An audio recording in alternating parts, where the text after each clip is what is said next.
پاکستان اور پولینڈ دو مختلف فوجی صلاحیتوں کے حامل ممالک ہیں۔ پاکستان ایک ترقی پذیر ملک ہونے کے ناطے پولینڈ کے مقابلے میں نسبتاً کم دفاعی بجٹ رکھتا ہے، جو ایک ترقی یافتہ ملک ہے۔ تاہم پاکستان کی فوجی صلاحیتوں کو بھارت کے ساتھ اس کی دیرینہ کشیدگی اور دہشت گردی کے خلاف جنگ میں اس کی شمولیت کی وجہ سے تشکیل دیا گیا ہے، جبکہ پولینڈ کی فوجی صلاحیتوں کو نیٹو میں اس کی رکنیت اور روس کے ساتھ اس کے تنازعات کی تاریخ نے تشکیل دیا ہے۔ افرادی قوت کے لحاظ سے پاکستان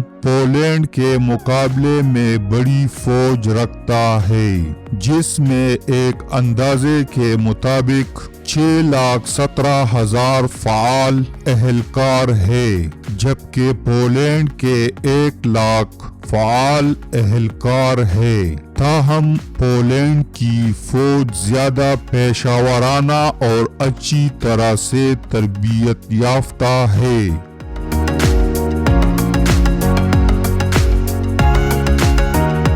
اس کے فعال اہلکاروں کی ایک بڑی فیصد کیریئر فوجی ہے۔ ساز و سامان کے لحاظ سے پاکستان کی فوج کی زیادہ تر توجہ زمینی افواج پر ہے، جس میں نسبتاً چھوٹی فضائیہ اور بحریہ ہے۔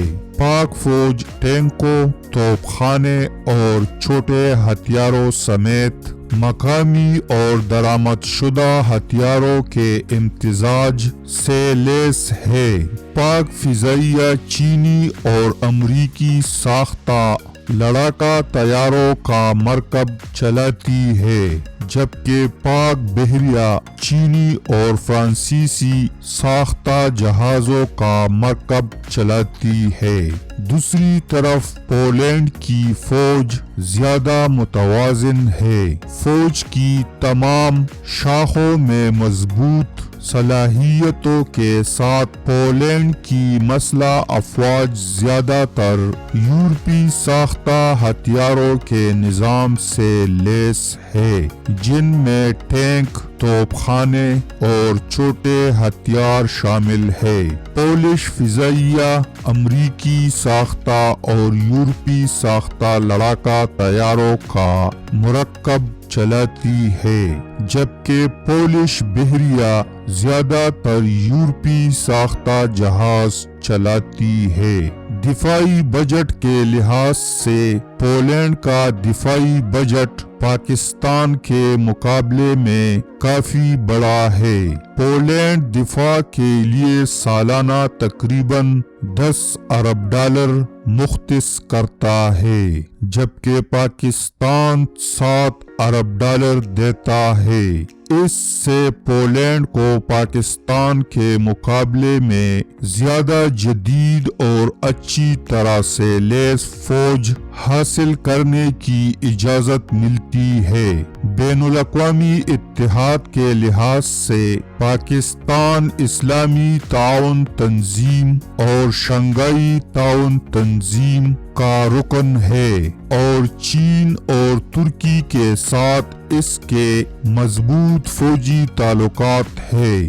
اس کی امریکہ کے ساتھ دیرینہ دفاعی شراکت داری بھی ہے، جس نے پاکستان کو فوجی امداد اور ساز و سامان فراہم کیا ہے۔ دوسری جانب پولینڈ نیٹو اور یورپی یونین کا رکن ہے، اور اس کے امریکہ اور نیٹو کے دیگر رکن ممالک کے ساتھ مضبوط فوجی تعلقات ہے۔ پولینڈ نے یورپ اور دنیا کے دیگر حصوں میں نیٹو کی زیر قیادت امن اور سیکورٹی کارروائیوں میں بھی فعال طور پر حصہ لیا ہے۔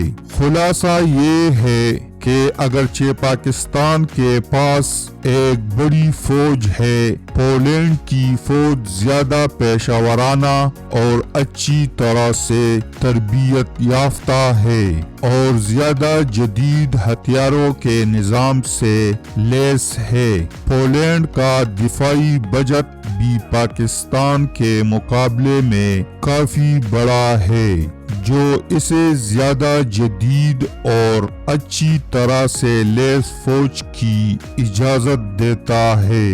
بین الاقوامی اتحاد کے لحاظ سے پاکستان کے چین اور دیگر ترقی پذیر ممالک کے ساتھ مضبوط تعلقات ہے، جبکہ پولینڈ نیٹو اور یورپی یونین کا رکن ہے اور امریکہ اور نیٹو کے دیگر رکن ممالک کے ساتھ مضبوط تعلقات رکھتا ہے۔